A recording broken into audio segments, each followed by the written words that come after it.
he is. Yay. Welcome. David. Yay. Of course, of course, I like go to sign on and I think everybody in my house is screaming. So, you know, Wi-Fi crash. That's, Apologies. yeah, no worries. We all understand. Totally. How y'all doing? Well, how are you? Good. How are you? Good. So wait, So you know what Jayme, would you like to kick it off? Sure. Are we ready to rock and roll? I think we're ready to go. Perfect. We have wonderful attendance this evening. Good evening, everyone. As your host this evening, Terrie Wood and I want to welcome everyone of all parties and our special guests, Sarah Forde and David Genovese, for an informative evening about exciting development projects currently underway in Darien. In addition, we want to share with you some important information about statewide zoning efforts that may impact our town. Thank you so much to the Darien RTC for organizing and sponsoring tonight's Zoom event. RTC Chairman Alex Davidson will be tonight's moderator for our Q&A portion of the evening. So please welcome our RTC Chairman Extraordinaire, Alex Davidson. Thank you, Jayme. Thank you as always. Thanks for everything you do. And thanks for hosting. You bet. Well, so we're going to kick off this evening and hear from Sarah Forde from Federal Realty, talking about the Commons in Noroton Heights, and then followed by David Genovese, who of Baywater Properties, who's going to talk about the Corbin project. So first, Sarah, thank you so much for joining us from Boston to talk about this project, and we'd love to learn more about it. Thank you, Alex, and good evening, everyone. My name is Sarah Forde. I'm a development director for Federal Realty. I'm excited to be here tonight. Thank you for the invitation to come and present some information on the project. We certainly always welcome any opportunity to get before the community and give an update, and recognize those opportunities have been a little bit fewer and further between given the state of our world as we know it right now. So with that, I'm going to try to share my screen. Can everyone see it? Yep. Right. Yes. So this,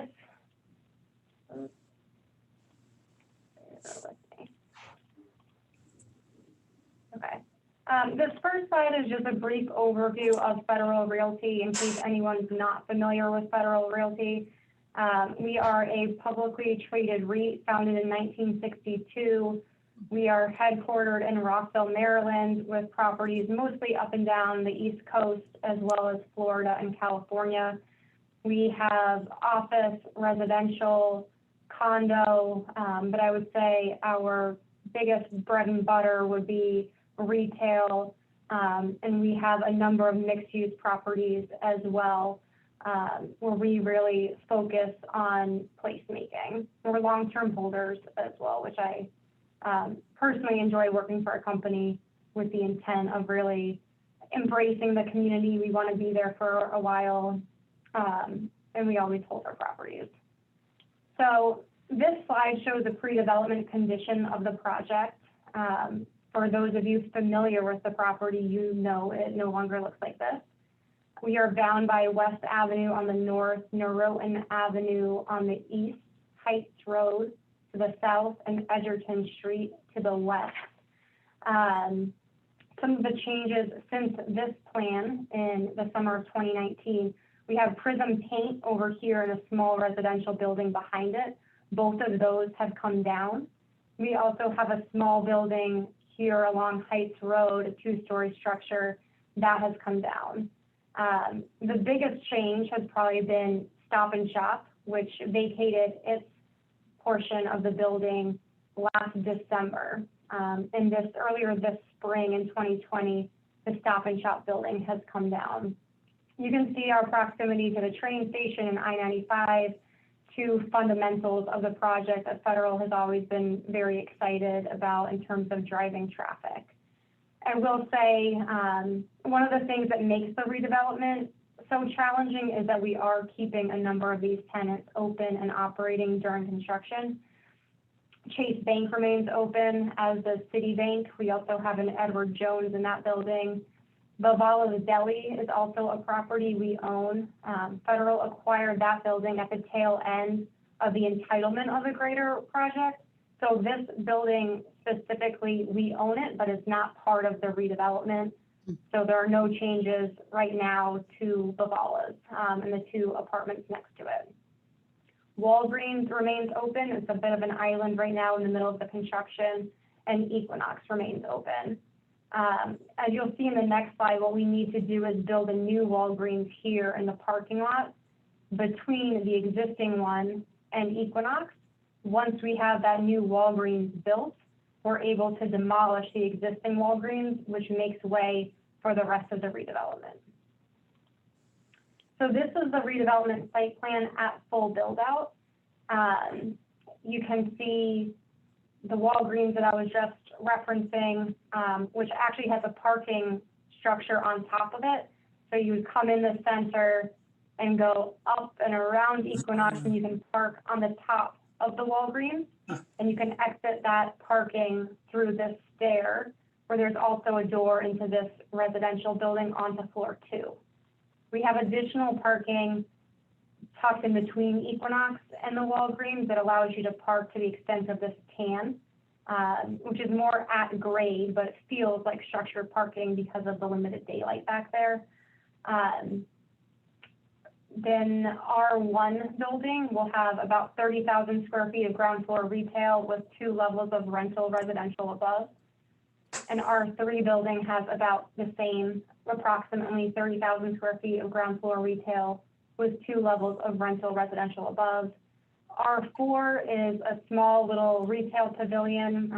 We like to refer to it as a jewel box. We're excited about it, just a really fun, cute building that announces your entry into the project. We have a grove of trees down here and catenary lights. We anticipate a lot of outdoor dining here, and it's a public plaza and public space that we're really excited about. Another one of those public spaces is on the corner of the R1 building, where we again have additional depth in the sidewalk intentionally to create a public gathering space, to allow for outdoor dining. The other thing I would say that you can see on this plan are some of the other outdoor spaces. There are 3 landscape terraces in R1. The central one will have the grills and allow for residents to go outside and have some private outdoor space, which is adjacent to the interior amenity. The R1 building will be the first of the 2 to deliver, and has the leasing and management office, the fitness center, and a small club room in that building. I think another big upgrade over the existing site as we get to this redevelopment is the overall increased connectivity throughout the site. So today it's a bit of a super block. We are dealing with some topography challenges, but felt that it was important to allow folks, especially those on foot, to be able to easily traverse the site. So you can see this, what we kind of refer to as the grand stair in the north-south direction, allowing you, if you're coming from West Avenue, to just pop right down those stairs and participate in the project without having to walk all the way around. Similarly, over on Noroton Avenue, we've created an intimate pocket park, another public gathering space. And again, due to the topography, unfortunately, we need to put in steps. But, you know, increased connectivity through the site, which we're excited about. Really cool. In terms of phasing, you can see the eastern portion of this site is our phase 1, which we anticipate opening in the spring of 2021, which amazes me how quickly it will be here. And in that phase, we have the new Walgreens building, 12,000 square feet, and the adjacent parking structure, as well as the ATM kiosk for Citibank.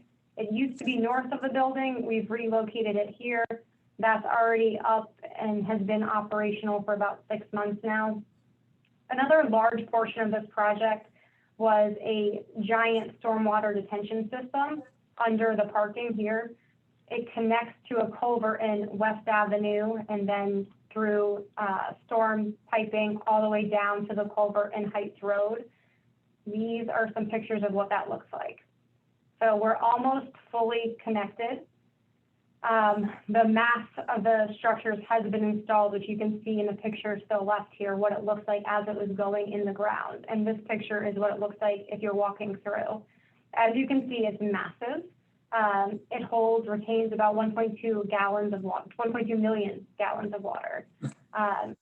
So we're certainly excited to get this up and operational and looking forward to the large improvement and mitigation of any flood events that we were seeing in the area before. And this is an action shot of Walgreens that was taken earlier today. The contractor on this job is AP Construction out of Stamford, and we're working with Bindfield Architecture out of Norwalk. So you can see they've poured actually this roof slab this week and are prepping the slab on grade inside the Walgreens to pour that within the next week. So all very exciting. So once that Walgreens gets open, we're allowed to demolish the old one, which gives way to this R1 building. So we've already started excavating over here. There's a faint dashed line right here. What that represents is the extent of the below grade parking structure. So overall, we have about just over 700 parking spaces on the project. About 212 of those are below grade and exclusive for the residential use. It's a shared parking garage between the two residential buildings. You can go up an elevator and be right in your R1 building, or a different elevator and you're right up in your R3 residences.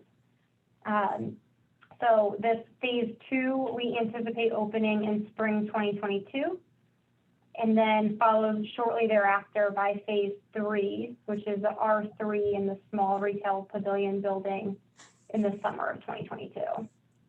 If you go out to the site today, you would see the R1 foundation walls going in. The contractor has been excavating, forming, and pouring footings. So starting to see something that resembles a building on the west side of the project now as well. Some highlights in terms of our residential product. This is an actual picture of one of our buildings at our project in Rockville, Maryland, but very similar to the types of finishes we would expect and are planning on for the project here at the Commons. In total, it's 122 units between the two buildings. 106 of those are market rate, 16 of the 122 are affordable to those earning 80% of the state median income. So those are on-site units. And the unit mix ranges from studios to 2-bed.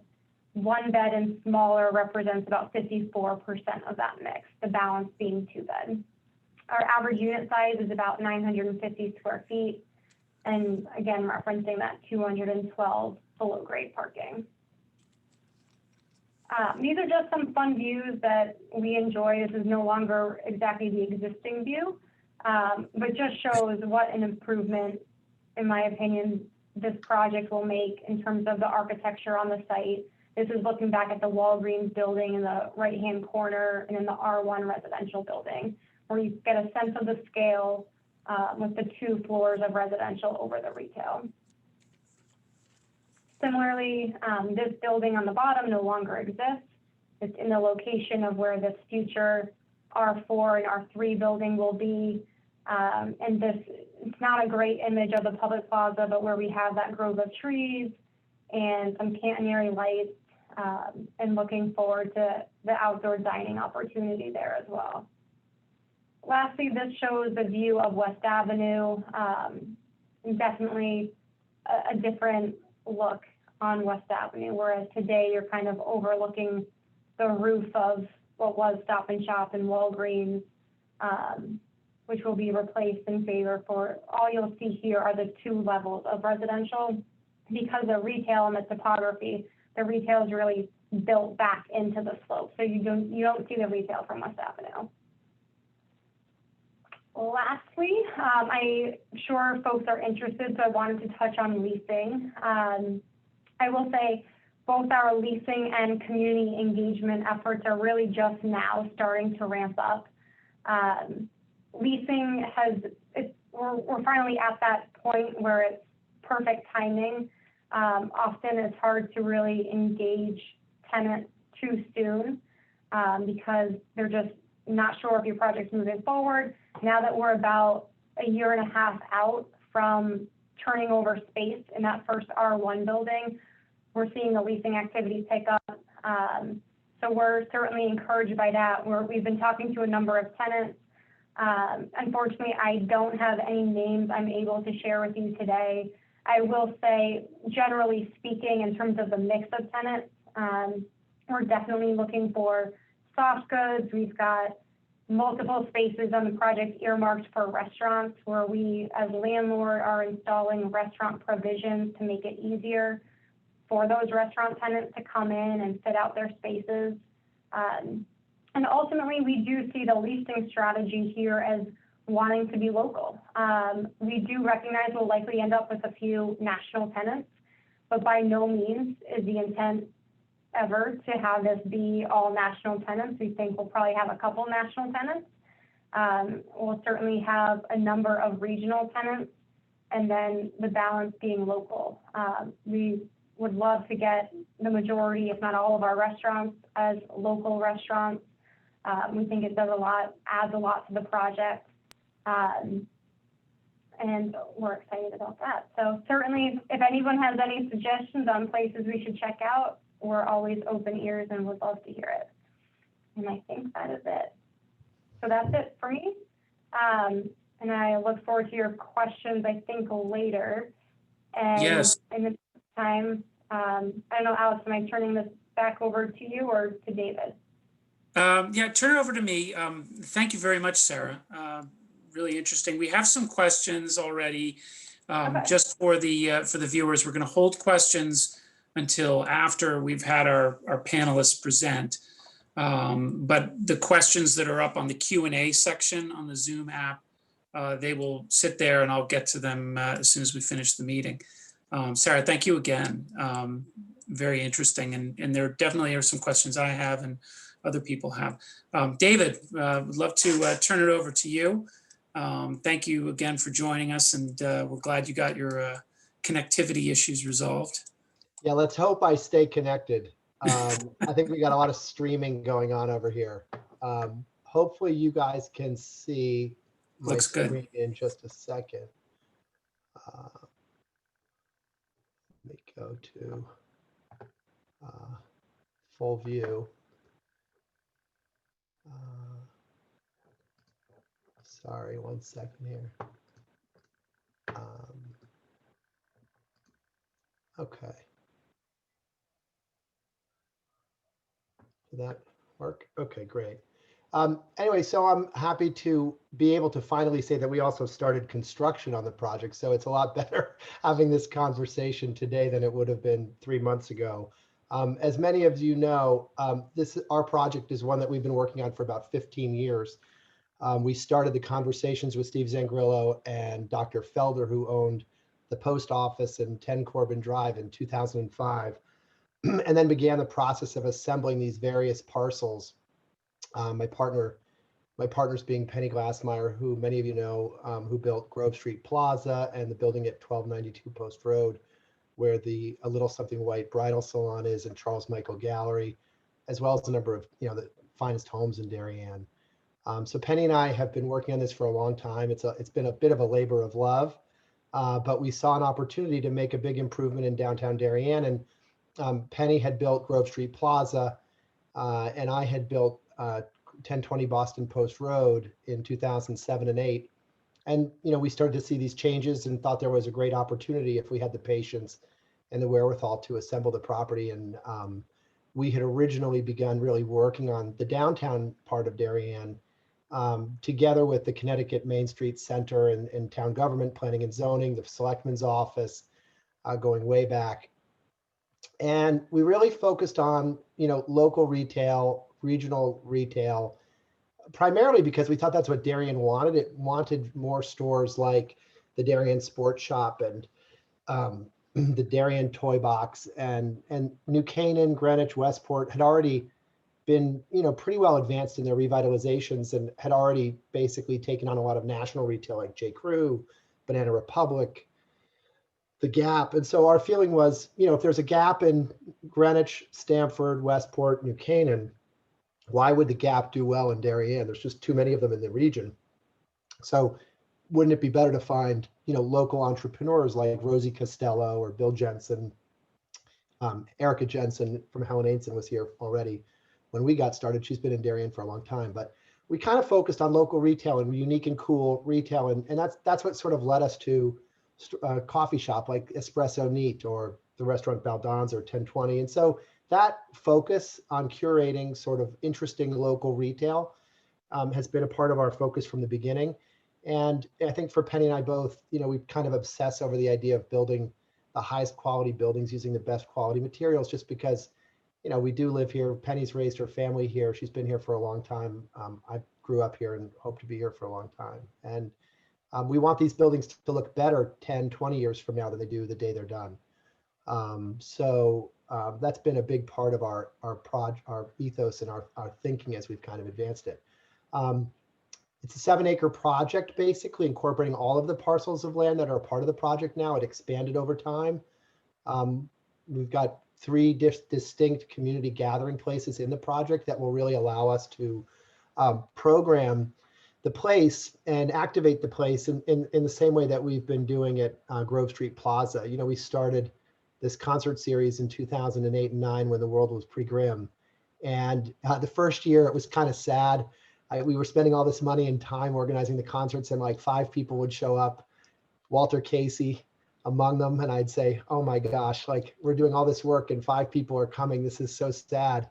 But we kind of held our conviction and kept pushing and waiting. And now there are anywhere from 2 to 3 and 300 people at a concert. And the band, the Spadtastics, when they play, we had to move it to Tilly Pond Park because I think over 1,500 people come to that one.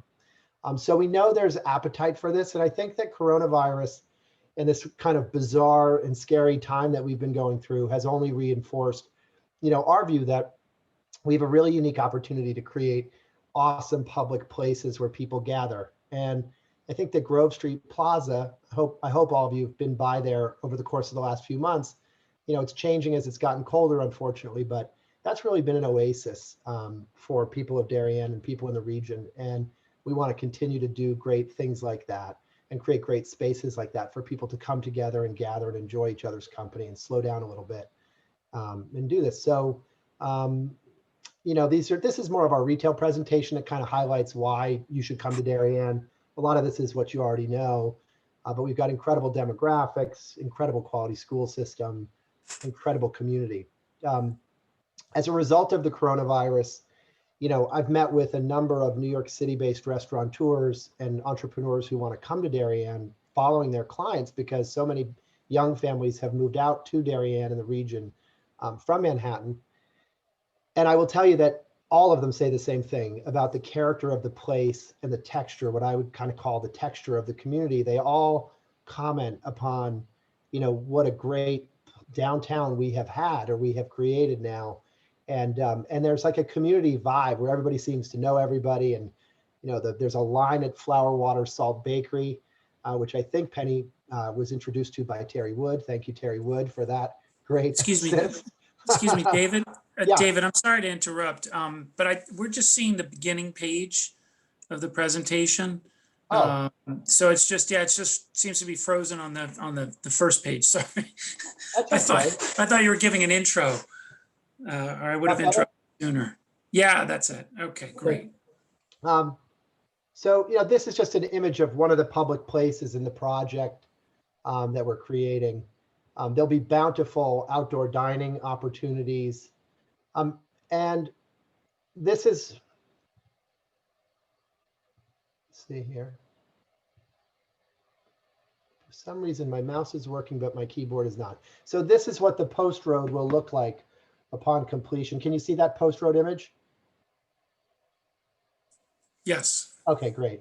And basically what you can see that we're doing is really working hard to kind of create the image of multiple buildings so that this appears to be an assemblage of multiple buildings using different materials. This was an early draft. It's gotten further advanced from here. But, these are just some images showing you what the post road will look like. Yeah, my screen is freezing. I don't know why. I apologize. Having technology problems tonight. But it's important I get through this. Hold on Well, one second. while you work on that, David, what is this direction? Is this pointing towards, This is sort of the post northward? road from basically Webster Bank looking Okay. toward 1020 Post. And there we go. That's the plaza. This is an interior view of the plaza with the outdoor dining back here and the farmers market. We've talked to the Connecticut Farmers Market Association about our project, and basically they told us that if we create the venue that they see we're creating, they'll actually move the farmers market to Saturdays and allow Darien to have a farmers market on Saturday and perhaps even one other weekday. So they're very excited about the possibility of this as well, which we think just further cements downtown as sort of a center of the community. There's a total of 32 stores, a total of 7 restaurant or food service type establishments, 116 apartments. Different from the federal project in the Palmers, we're also incorporating office space. We fundamentally believe that office is a great component of a mixed use project in the downtown this proximate to the train station, because office workers, frequent the restaurants. They actually frequent a lot of the stores, and office creates a lot of tax base without any demand for schools. So creating a balance of office and apartments is, in our opinion, a very good thing to do. It also changes up the traffic pattern because you have a lot of, especially in a Darien location, you'll have a lot of younger people coming to work by train, and you'll have a lot of people kind of coming in for the day and going, but then not being present on the weekends. So when the stores may be busier, the parking spaces available to the office users generally during the week are available to the retail visitors and restaurateurs. In a total of 810 parking spaces between the surface spaces that we're creating, the underground spaces that we're creating, and there's one area in the building across from the sports shop that actually has a bit of an above ground, like a 3-story above ground parking garage that's wrapped in a building, so it's kind of concealed from view. This is a view of the site. It was owned by a total of like 16 different families and family partnerships. And so that's kind of why it took so long to assemble. And this is what the site plan looks like on completion. The first 3 buildings to be built are a building that will go where the gas station is on the corner of Corbin and the Post Road, and then a building which would go roughly where the dynamic martial arts and mathnasium is, and then a building where the Tibbetts law office and real estate offices. So the idea is that we'll build these first 3 buildings beginning in January. Right now, if you go behind 1020 Post, you'll see we're relocating the culvert and all the utilities that serve these back buildings. So we've got a big, kind of drainage system project going on first that has been going really well and smoothly, although last week we hit some rock that we did not quite expect. It's a little further, extends further into the parking lot than we thought, but we're dealing with that next week. And this will get wrapped up in about 3 weeks from today. And then we'll move to these buildings. And the great thing about the project as it evolved is that by building those first 3 buildings, what we're able to do is we're able to relocate all of our existing tenants and keep them in place and operable during the construction of the second phase. So these 3 buildings are built January to say January, February of 2022. The tenants relocate. Bank of America relocates into this front space on Building I. Everything is rosy. Helen Ainson, Morley, the Darien Toy Box, Barrett Bookstore. Everybody has a home. So we've worked really hard to find places for people. We relocated Pause and Reflect and and Spiro the Cobbler and so on. So we really try to help. We've worked really hard to try to help all these folks stay in business and stay open during during the process. Some of them will relocate into other locations upon completion, and some will stay put. This is a phasing plan that kind of shows how it's going to happen. Phase one basically is this blue area where we're installing right now the new culvert, the new drainage culvert. That was an extremely complicated process with the DEP, the Army Corps of Engineers, the EPA, and the Audubon Society, as well as the town's land use EPC.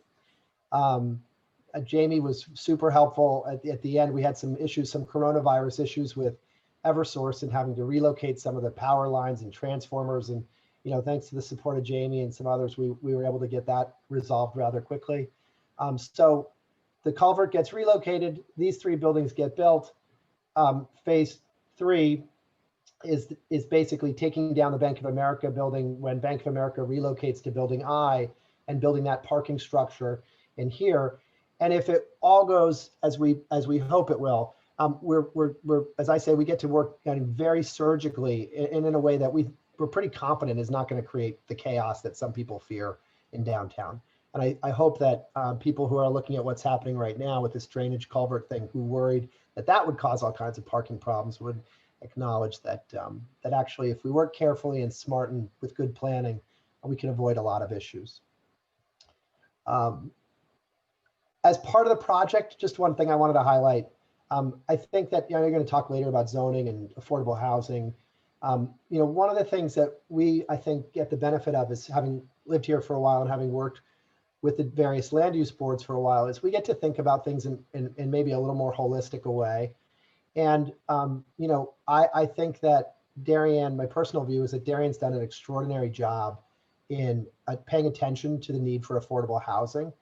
We put 2 units of affordable housing in the building at 1020 Post Road on a voluntary basis in 2008.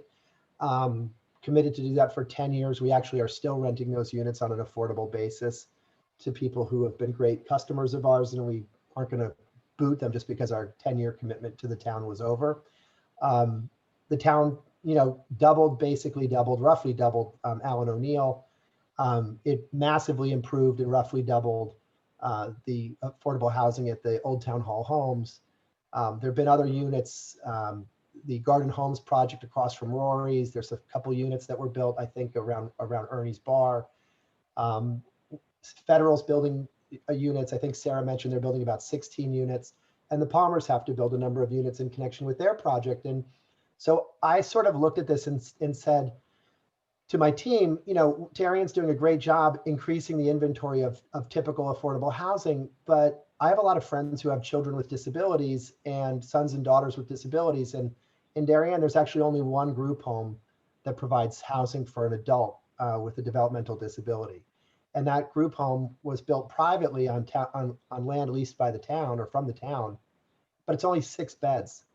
And so this is an incredible shortage. There's an incredible shortage of housing for adults with disabilities. So we came up with the idea to build 12 units of housing as part of our affordable housing requirement under the inclusionary zoning regulations, and basically found this, I think, needle in a haystack property. It was a former school with a single family house attached to it, or on the same property at the end of East Lane. This is the single family home. It's a really nice house. Behind it is a big parking lot, and down a hill is the Argang Nursery School that doesn't look so great today. It's been closed for a long time. And basically, we proposed to buy that. And this is an image of the cottage behind Middlesex, where the six adults live now. But we basically came up with this idea of building 2 buildings that look like homes, but in which 6 adults can live under the supervision of Ableist, a nonprofit that serves the developmentally disabled community.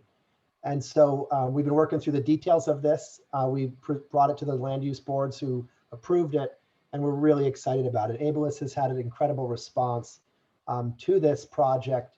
There's nothing like it in the area. And basically, my partners and I are committed to building it and then actually giving it to Ableist to run it and to own it forever. So it will be, I think, an important asset that adds to the housing mix in Darien and for an underserved community. And we're really proud of that piece of the project too. And so that's basically it for my presentation. I think, Alex, you're muted. That's there's a lot to take in, David. Thank you.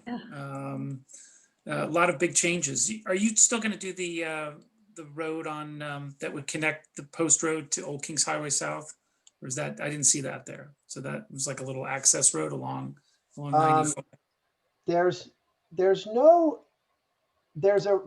road along Old Kings Highway South. We have a big parking area, surface parking lot Okay. behind the buildings along 95. You can come off the idea is to get people off the post road as quickly as you can. So when you come off exit 11, if you think about where the current exit for the Bank of America building is, that drive through, that will roughly be where the new entrance to our site will be. So you'll get off the post road quickly and into the site. You can park underground, above ground, or on the surface. And the idea is just to kind of get the traffic off the road as fast as we can. Right. So that may be what you were thinking. But there's no, Yeah. and then that will ultimately connect to Corbin Drive. And actually there'll be two new connections from Corbin Drive into the Center Street parking lot, Okay. which we think will dramatically improve the way in which traffic circulates around downtown. Indeed. All right, terrific. Well, thank you very much. So we'll hold off on any other questions other than my indulgence. From here, we'll move on to Terrie Wood, our state representative. Terrie, what's going on in Hartford and how does it impact us? Well, a couple of things. One, thank you, Alex, for organizing this tonight. And thank you, Jayme and Sarah and David. It's really exciting. And the housing choices and the opportunities for new retail, it's just creating tremendous enthusiasm for so many of the young families that have moved to town escaping New York City. So it's thrilling. So a couple of things. One, I'd like to start by saying we definitely want to have these communications and conversations often, because there is a lot of things coming down from Hartford, and we want to make sure everybody's apprised of what's going on and hear what your thoughts are. And I got a lovely email from a constituent and a dear friend this morning, and I'll share it in a minute. But that's what it's important for those of us who are on the front lines of policy to hear what you all are thinking. Because without your thoughts, we don't have that rich conversation and come up with consensus-built policies. Anyway, a couple of things are coming down from Hartford, which, again, this is going to be ongoing discussions because we don't start the session until beginning of January. So it's 2.5 months from now. And it's good to start these conversations now so we all know what's going on. The Senate Democrats have proposed a zoning package that, and I'll just read the highlights of it. One is to eliminate single-family zoning throughout the state. Another is to require 50% as of right multifamily zoning within a half-mile radius of transit stations and a quarter-mile radius of major corridors and downtowns and other commercial areas, which is really another way of saying transit-oriented development, which is in many ways, a very positive focus to have concentrations where people are able to walk to work or walk to the train to get into the city. Allocating 10% of the land in every town with 5,000 or more residents to multifamily housing and mixed-use properties. Financially penalizing towns with zoning codes considered segregationist or exclusionary. Allowing local public housing authorities to expand their areas of operations by 15 miles to high opportunity zones, including those outside their town boundaries. So again, these are just proposals from Senate Democrats. Senator Anwar of the Hartford area has proposed this. It's all written and drafted, ready to go. I've got the LCO number. If anybody wants it, they can email me and I can send it to you. But again, it's the starter for the conversation. So I just want to make sure everybody knows that it's the start of a conversation. It's not locked and loaded. Some of the other things that are being talked about are accessory apartments, which is actually exciting because I've proposed that for a couple of years in a row to have affordable accessory apartments count as affordable housing. So that might become a reality is going to more housing options, which is exciting. Create mid-level density. So that was probably tied into the 50% as of right multifamily zoning within a half mile of a transit station. Some people call it gentle density. Some of the other efforts are to modernize traffic and sewer standards. Makes sense. Train land use commissioners. And I know in Darien and Norwalk, the land use, which I represent both Darien and Norwalk, the land use commissioners are already very, very well trained. So we're very proud of that, but can always get more training and keep that up to speed and up to code and standards. Also to standardize permitting and hearing procedures and reduce parking requirements is some of the other things being discussed in this state control of local zoning. And the other, what the young woman, Tier Hessert, is on the planning, not planning and zoning, not yet. She doesn't know this, I'm kidding. She's on Parks and Rec. And she loves this community. And it's so exciting to hear the young families coming here and loving everything about it, the positivity and the joy of being here and appreciation for everything that's being done and that we have available to us in this whole area, Stamford and Norwalk included. So she mentioned that a vibrant downtown that engages our community of all ages is so important, and that's definitely included in the Corbin project, and that placemaking and community cohesion and gathering spaces are so important. So I think these projects that are being developed offer that, and it's exciting. There's more focus on walkability. Those are important. Green spaces. And again, that anything we can do to reinforce that sense of community, because I think as David mentioned in his presentation, this virus has been a challenge, and to have those spaces where you can be socially distanced, you can be outside, you participate in community, it's very powerful and it's very healing. So I just thank you again. And I guess Jayme's going to talk about some things and then we're open for questions.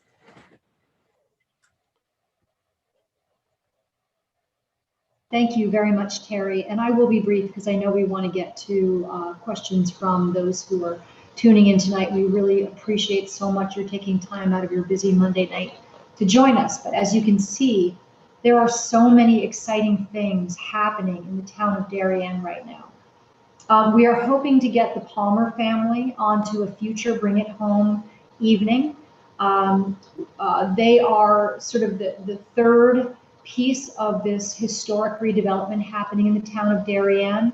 They were on a brief pause, but they hope to begin their redevelopment efforts again in the first quarter of 2021. So super excited about that. I can begin to imagine in my mind how beautiful and updated the Noroton Heights area will be. And I think that will be a tremendous benefit to everyone who lives and works in that area, as well as the rest of us. I want to thank the developers, the folks from Federal Realty and David Genovese and his partners for believing in Darien and for investing hundreds of millions of dollars into the town of Darien at this moment. It's got to be frightening, but truly, I think one of the silver linings of the coronavirus pandemic has been that it seems to be Darien's moment. Obviously, these developments were well in the planning stages before the pandemic began. People are sort of fleeing the higher density areas like New York City, and they're looking for a place to land for both their families and their businesses. And Darien is perfectly poised to accept them graciously. I'm just thrilled about the future of our town, and I wanted to make sure that we thanked them. I do want to share with everyone that that while these developments have been super exciting to see come to fruition, we've been very busy over the last 20 years here in Darien. In the past 20 years, since the year 2000, we have approved for construction or constructed 866 units of multifamily housing. And 31.4% of that 866 units are being leased or sold at an affordable level. So when David said that he believes that Darien's doing a good job with our, fulfilling our mandate of affordable housing, I couldn't agree more. All you need to do is look at the data. We have a regulation in our zoning regs called inclusionary zoning. That means any developer who builds 5 units of housing or more is obligated to set aside 12% of those units as affordable. And this way we get to spread our affordable housing throughout the town of Darien, not overly burdensome, and is really doing the job that it was intended to do. So I'm very proud of the efforts that we are doing in Darien, and we should all feel proud and look to the future with great optimism.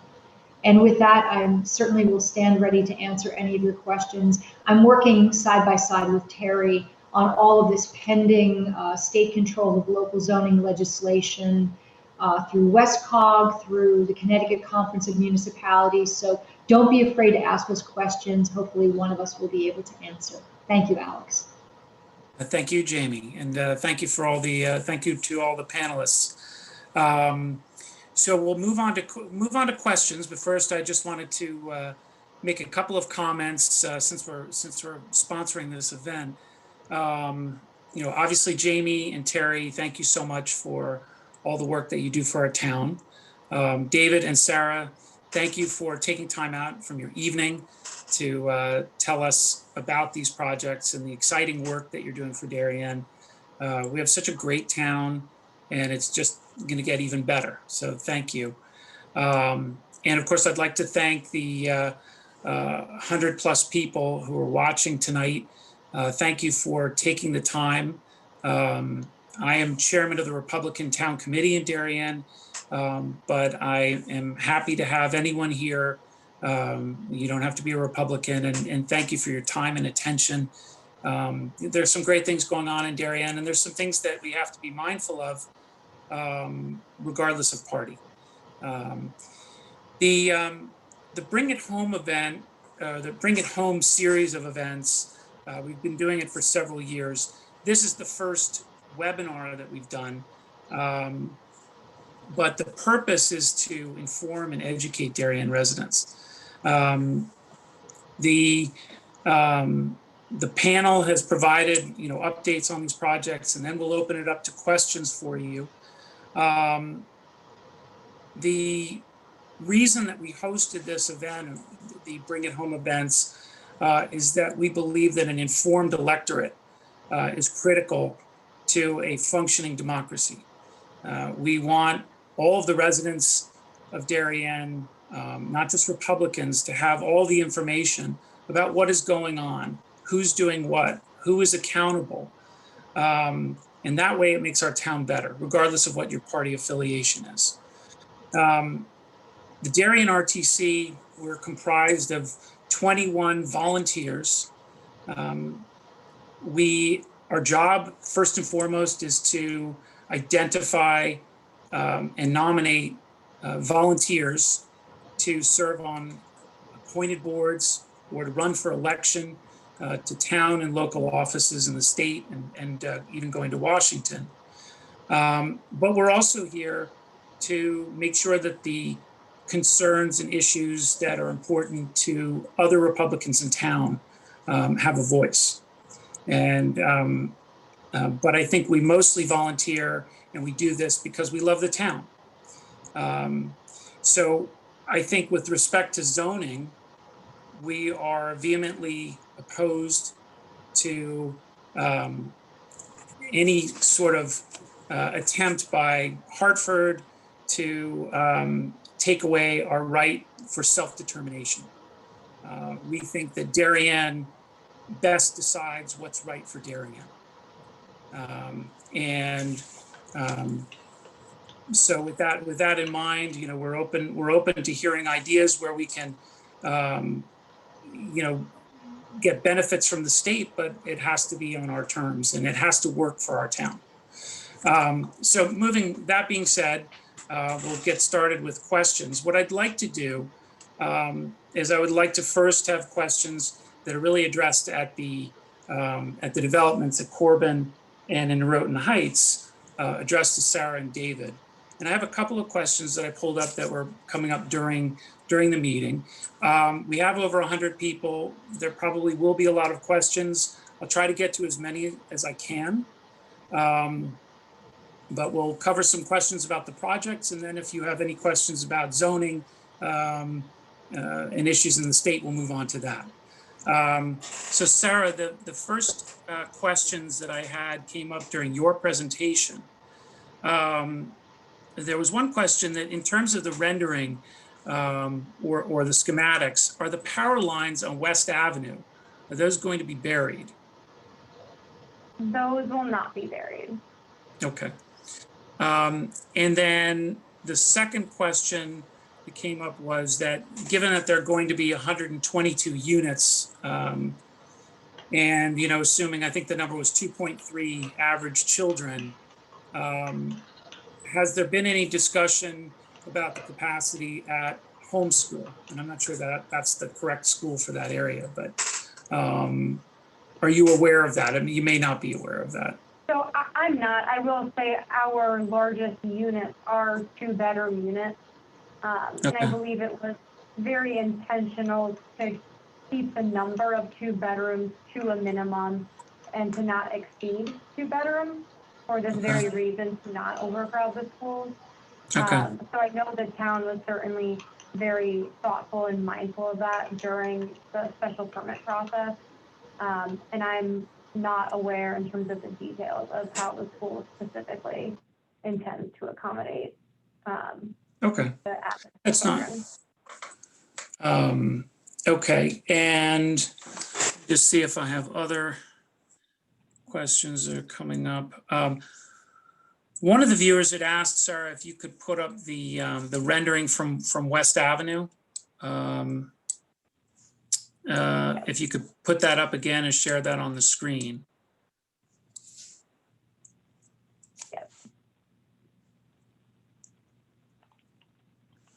And I think that was the view where you used to see the roof. Is that, no, sorry, I'm looking on the other one.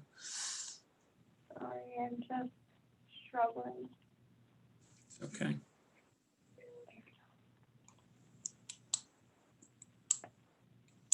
Got it. So, okay, I see. So in the rendering, there are no power lines, whereas in the real picture, there are power lines, but probably the power lines weren't included just for aesthetics. Correct. Okay. Some of it will get cleaned up a little bit in terms of having to relocate a pole and consolidate potentially some of the lines, but in general, most of those lines will still be there. Okay. All right. Thank you, Sarah. And then I guess there was a question really for, there was a question for David in terms of elaborating on the apartment mix of studios, 1 bedroom, 2 bedrooms. And Sarah, you've kind of touched on that. Maybe I could address that to both of you. Sarah, you had mentioned, limited to 2 bedrooms. What's the breakdown out of the 122 units that are there in terms of studios, 1 bedroom, 2 bedroom? So we're about 54% 1 bedroom and smaller, and 46% 2 bed. Okay.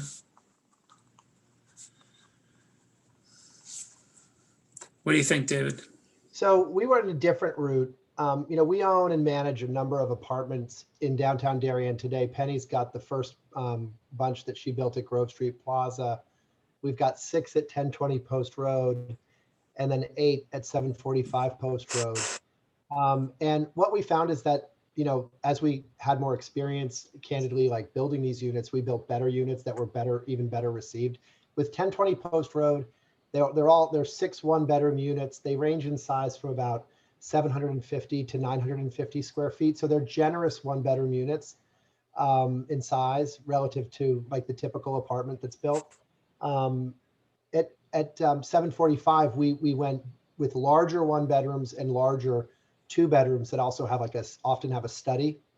So, in this case, in our case at the Corbin district, we're building 30 1-bedroom units. We're not building any studio units, and we're building 86 2-bedroom units. So 30 and 86. The 2-bedroom units range in size from 1,500 to almost 2,000 square feet.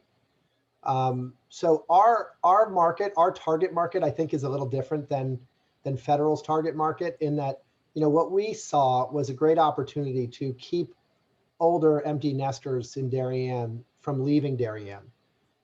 Historically, Darien didn't really build larger 2-bedroom units. The condos that were built in Darien at Hale Lane or Darien Close or Sedgwick Village, they tend to be smaller. Those were built in the 1980s, so they're older now. They have lower ceilings. They're often electrically heated. Our units have 9-foot minimum ceilings. They're really, spacious, larger units that basically will hopefully keep empty nesters from leaving Darien. And that's our target. Because from our point of view, when the empty nesters leave and go to Rowayton or go to New Canaan, which has been the pattern for decades now, we lose a lot. We lose good people who probably want to be here, but they didn't find their housing choice. They didn't find that housing option that they wanted. And I'm sure we all have friends we can kind of count on our hands, who kind of fall into that category. So the typical person now renting in one of our downtown units, really is either a single person, living here, a couple sort of trying out Darien and testing the waters, and then they settle, and then they buy a place and they, raise their family here. But I would say 70% of the people who rent from us today are former homeowners in Darien who rent from us by choice. They're renters by choice. They might own a home in Florida or Fisher's Island, or they might have an apartment in Manhattan, but they want to keep a place in Darien to stay close to this community. And that means that they continue to support nonprofits, and they continue to add, diversity and age. I mean, the worst thing I think we could have happen, which we were on track to, in my opinion, is have the town just full of families like mine with 4 kids, 5 kids, 3 kids, all in the school system until such time as the kids are out, and then we leave. I think, one of the key goals of our project is to kind of keep older families staying in town. Right, good, thank you. Let's see, there was a question, it was really for Sarah, but I guess maybe for both of you. What is the restaurant capacity in your project? So how many restaurants are earmarked, or spaces earmarked for restaurants? So we have 1, 2, 3, 4, 5. We have capacity for approximately 7 restaurants. Ultimately, we are capped right now at about 17,000 to 18,000 square feet based on our parking requirement associated with the restaurant. But we have provisions to be able to accommodate up to 7 restaurants. Okay. And David, we know you would make room for restaurants. I think we're going to end up with 4 or 5, I'll call food service establishments. So either a restaurant or, a coffee shop or a place where you can grab something quickly and go. Not a sit-down restaurant, but we're focused on all of the things that we hear from people they want and need in town. They feel we don't have. Sushi is one we hear every day. So we've got our list of tenants that we're talking. I can't tell everything to you because Sarah will be taking copious notes. I mean, we're friendly competitors, but we're kind of competitors, if the truth be told. On a related topic, thank you, David, and thank you, Sarah. On a related topic, is there a grocery space in the Noroton project? There is. So we have an anchor tenant space in the R1 building that could certainly house a smaller format grocer. Okay, great. All right, let me keep trolling through these questions. For those of you watching, I'm trying to kind of pool questions together. So I'm not overlooking you, but I'm just trying to get them in thematic. All right, I answered a couple of you asked about a grocery store, so I think I've covered that. There was a question from one of the viewers for you, Sarah, about the public spaces. So I guess from the rendering where we're looking at the Walgreens and then R1, I believe. So between Walgreens and R1, there seems to be where you've expanded the sidewalk and you mentioned for outdoor dining. Yeah. How much square feet is that? I guess their comment was from the rendering. It looked like it really wasn't that much space. Are there other areas other than the access point from Noroton Avenue and so forth that where there are benches or places where people can gather? Sure. So I will say, unfortunately, our renderings right now certainly don't do the public spaces justice. I do think the main public space nodes are the pocket park over here, as well as this stretch in the north-south direction, the plaza down by R4, in my opinion, the most meaningful. But this space certainly is another, generous size public plaza.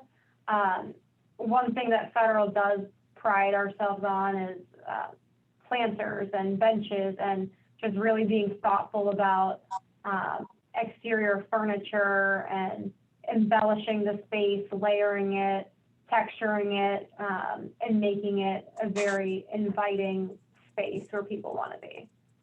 So you will see, plenty of trees and planters along the way as you march down the sidewalk, with the intent of that being a lively pedestrian environment that feels good and comfortable and somewhere where you want to be. Okay, so the renderings that kind of, you've got a computer program that's supposed to show a parking lot, and it's but there will be spaces for people to gather. There will be. Okay. All right. Let's see. Will the 1 and 2 bedroom units allow dogs? The reality is, what we found is that everybody wants dogs now. So whether we want to allow dogs or not, we allow Yay. dogs. Okay, and let's see, just scrolling through here. I don't want to miss anybody. Asked about restaurants. And While you're looking, can I make a comment? yes, of course. So, the one thing I really want to share with you, because you guys are involved, a lot more now in kind of working with town leadership than I am. But I have to tell you that one of the things that's making me very, very proud to be a part of this town right now is the fact that if you walk up and down our downtown, we have only one vacant storefront in downtown Darien. And if you walk around any of the storefronts, I was in New Canaan today. If you walk around Greenwich Avenue, if you walk through Westport's Main Street, those towns do not look like Darien today. And I credit town leadership, Jayme, the zoning board, Steve Mulvaney, Jeremy Ginsburg. Through coronavirus, we were in a good place before coronavirus, but the speed with which the town responded to allowing restaurants to do outdoor dining and amplify or extend outdoor dining, just the simple message that you communicated, Jayme, you're on the screen with me here, but I think Steve Mulvaney might be around. The way that you all conducted yourselves and enabled people to feel confident that the town had their back in a really scary time for all these business owners, it was extraordinary. And I think that you all deserve a really, it's credit to you for helping make that happen, because we've done, a lot to kind of help keep people moving and keep the businesses open. And hopefully we're picking the right businesses and people who could pivot and do what they need to do. But, it's a team effort. And I just want to thank you for all of your efforts and your responsiveness to help help all these people get through this tough time. Right. And I'd like to add to that too, David. That's a very good point. I was in Westport recently and a lot of empty storefronts. And we have the complication of the Post Road, which is a state road. And Westport, New Canaan, Greenwich, Stamford, they don't have that complication. So even more kudos to the leadership team in this town. Yeah. It was awesome. We also got our first shout out in Vogue magazine. I think it's the first in 20 years. I've been paying attention to these things in Darien. So the new store that opened up, Warm, got a shout out in Vogue magazine, which, I guess that's a really good thing. I mean, when you talk about the New York Exodus, we got a really cool store that people seem really excited about. It's gathering national attention. Okay, so I'm going to pull together a couple of questions, but the first one, David, thank you very much. I agree with you wholeheartedly with everything you said. I was distracted looking through questions, but I agree, and really a stellar effort at a difficult time. There is a question: what will happen to the post office? Well, there's always that question. People are just magically focused, intensely focused on the post office. We have a plan to relocate the post office into a temporary location. I can actually pull this up and show it to you. Can you see that screen? Yep, it looks good. So where the H is on this drawing, that's actually the space we propose to put the post office on a temporary basis. We are not going to accommodate the post office's sorting facility. So we won't have all the trucks in the sorting facility because that is really expensive parking to create. The trucks that park all day, the employees who park all day for their trucks, it's a lot. As you may know, if you go by that lot on the south end of the post office. So we've worked with the post office for the last 10 years in particular, trying to figure out, what they need on a going forward basis. This is the temporary location, and then this is the permanent location. This is a loading dock that's set up for them to take deliveries of mail on a permanent basis. So this will be about 2,500 square feet, pure retail, mailboxes and mail services. Okay. Good. All right. So thank you. Let's see. So the other question was, I'm going to pool a couple of questions together. Question for Sarah, actually, on traffic. And then also, where is the entrance from Heights Road? Is that going to be in the same location that it is now? So just a traffic related question, Sarah. Let me see if I can pull something up. The entrance to Heights Road, or from Heights Road now, is over here, kind of where the future R3 building is. So it's in the same general vicinity, but it is being shifted a little bit further east. So that's kind of where there's an entrance on the left side of the Citibank building. Is that kind of where the entrance now will be? Is it right next to Citibank? Exactly. Okay. Okay. And then, so what steps have been taken to address traffic or traffic flow? Because we're going to have 122 more units of housing. Sure. So, I do think that the intent or idea is that some of those folks will be commuting eventually via the train again. That being said, we recognize that many will not be. Some of the traffic improvements we are installing, and we'll be doing it probably in about a month, new traffic signals at West Avenue and Noroton Avenue. And I know the town is also working on some street widening up at that intersection, and we're widening it down at the intersection as well at Heights and Noroton, adding a lane here. So those are the extent of the traffic improvements. Okay. So they'll be widening on Noroton Avenue at the intersection of Heights and then also at West Avenue. Okay. All right, good. Thank you. All right, let's see. So moving on here. Let's see. And then lots of comments. Are the, David, are your 2-bedroom units, are they for sale or rent? What is the price point? We don't know. The honest answer is we don't know yet. We may sell 12 to 15 units as condominiums in one of the buildings, but the intent is to mostly rent them. It had occurred to us, we originally started with the idea of selling most of our units, but over time it occurred to us that tastes were shifting. Especially, I mean, Terrie could speak to this in a different way, especially when a lot of older families were kind of contemplating moving residency out of Connecticut. What we started to sense a few years ago was an increasing desire to own in a maybe more tax-friendly place and rent in Darien.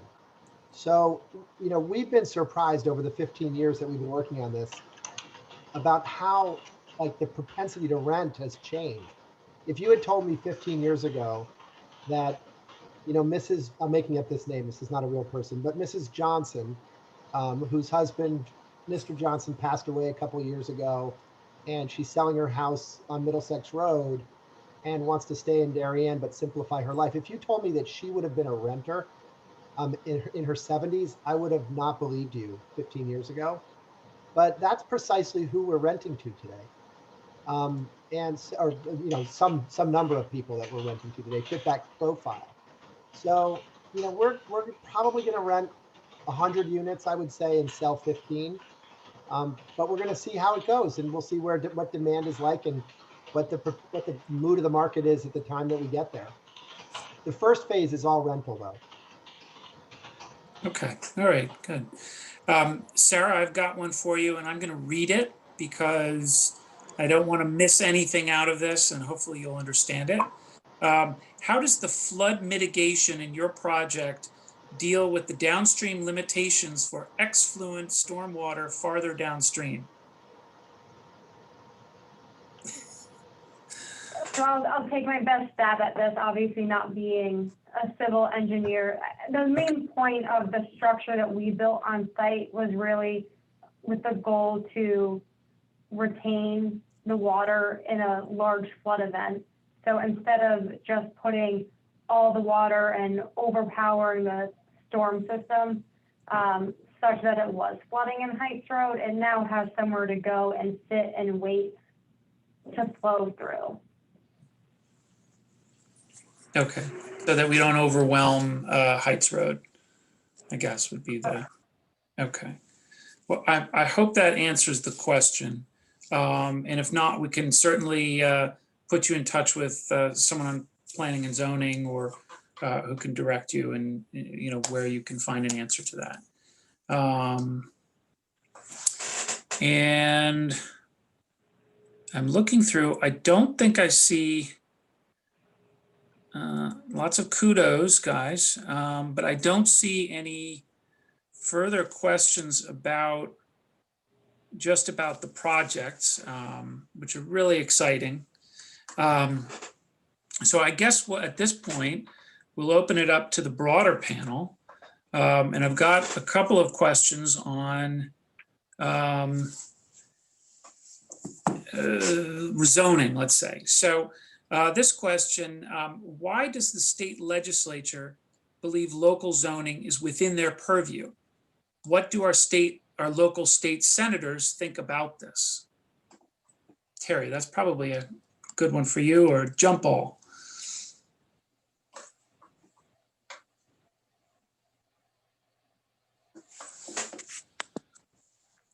Terrie, you're muted. You're on mute. The dogs make sound. That's why I was on mute. Okay. It's a great question. And certainly they will all be invited to participate in the next couple of ones because it's all of our voices are important and to hear from everybody's important. It is one of the differences between Republicans and Democrats is Republicans tend to be more grassroots up, more bottom up government rather than the Democrats tend to be more top down. Again, I don't want to generalize, but it is a dividing line between us.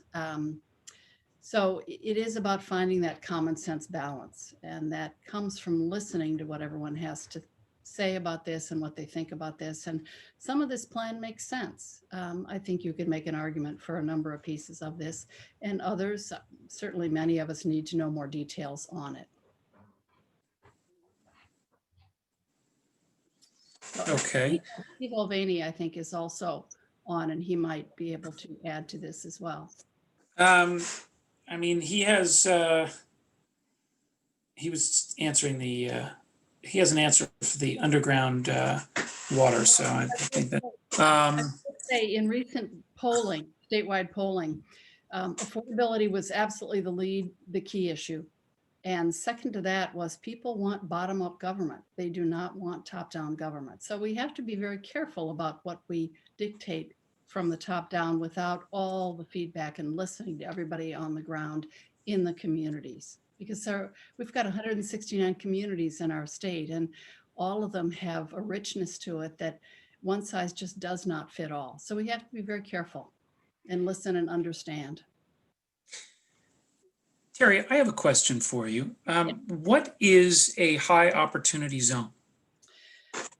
Good question. It would probably, well, it depends. Are you talking economic development? Are you talking? Right. Well, this was mentioned, you mentioned this about, being able to expand 15 miles in a 15-mile radius to high opportunity zones. That's a good question. That's part of what we need to understand more, what that means. Our understanding is Darien would be a high opportunity zone, so would New Canaan. Anywhere where the school district is a high performing school district is our understanding of what that means. But again, we have to get specific detail on that.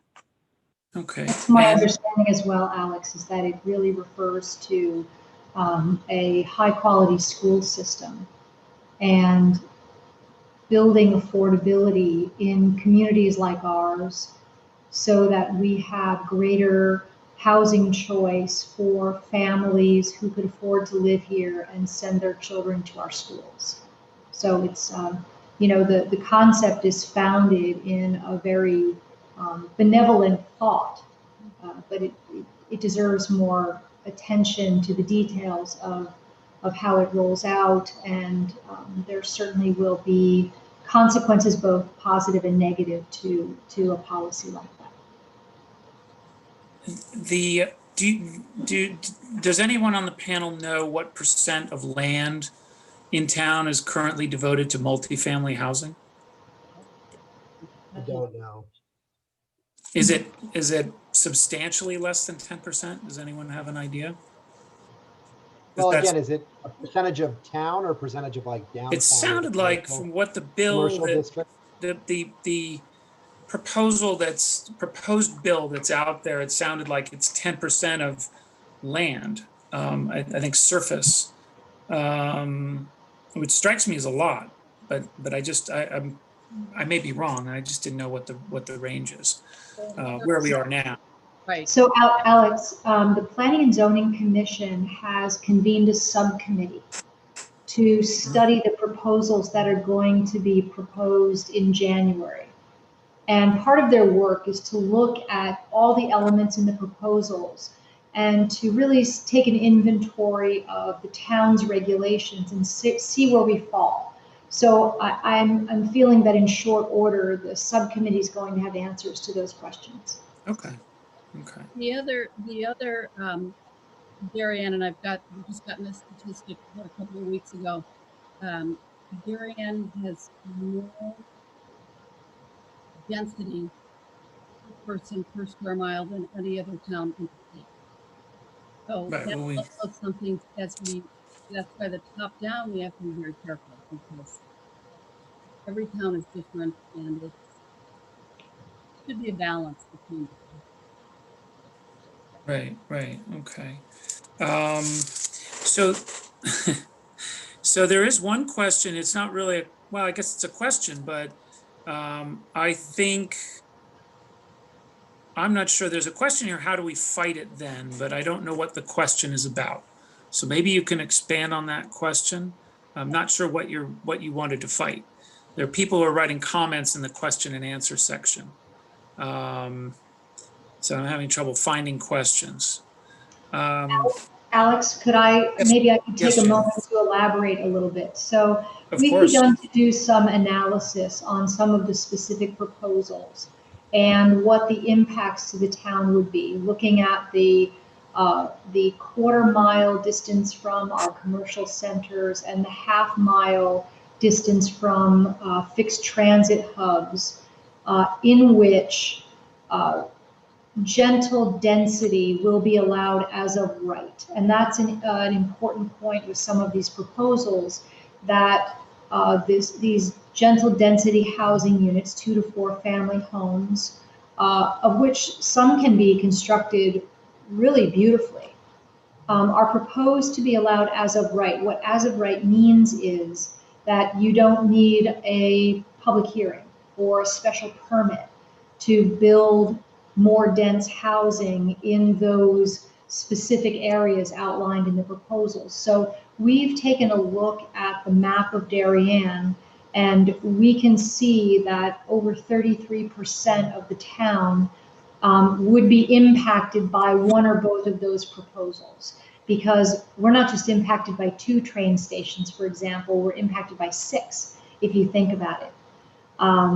And the proposal to allow housing authorities to develop projects 15 miles beyond their border means that Darien could do a housing project in Danbury, or Danbury and Reading could do a housing project in the town of Darien. So all these proposals need much more detail, but we are beginning to look at the actual potential impacts to the town of Darien.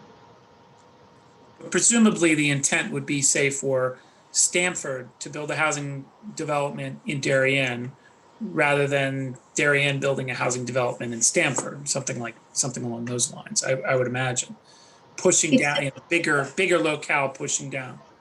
well, it seems to me really an effort to maybe ultimately create a regional housing authority, Right.